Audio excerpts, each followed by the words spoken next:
Now, let's quickly look at some of the elements of prose. Okay. Now, the first one we are going to be looking at is point of view. What's point of view? Point of view has to do with the perspective or the angle from which a story is told. All right. Point of view asks a very fundamental question. What's that question? The narrator telling the story in a particular narrative, is he a participant in the story or not a participant? That is the question that point of view asks.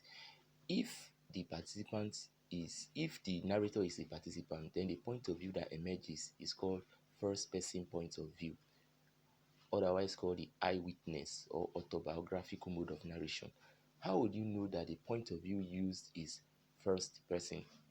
Now, when you are reading a story, a narrative, and then you find the pronouns I, me, we, us, our, mine, all right, these are first person pronouns, all right, both subjective, objective, and the genitive or possessive cases.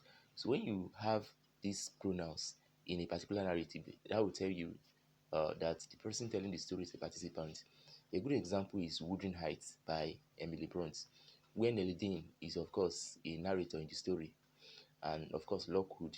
Because of that, you would find pronouns like I, me, we, us, our.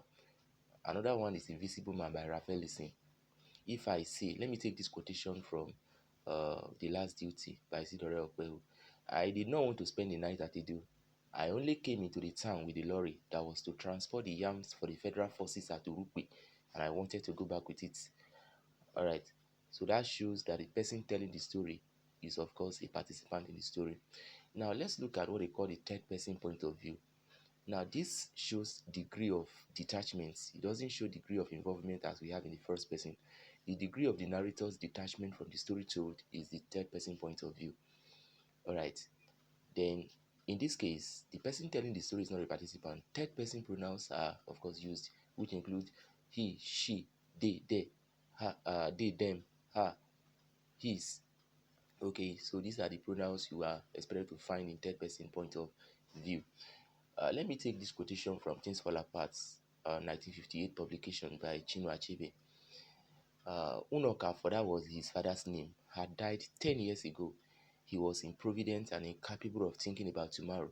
If any money came his way, and it seldom did, he quickly bought gauze of palm wine. Now, with the manner in which he is being used, it shows the degree of the narrator's detachment from the story told. Okay, so that's point of view. And don't forget, another name for point of view is focalization. Then we have a form of a third person point of view we call omniscient third person, which shows that the person telling the story is all knowing and present everywhere, otherwise referred to as eye of God. So when the narrator in the story appears to be like he knows everything, knows the thoughts, the places that all the actions happen, no matter how minor, no matter how big the place appear to be, he knows everything, every nook and cranny of every you know story told. Then the narrator is behaving like God, having an eye of God uh, point of view. Then we can also refer to such as omniscient third person point of view.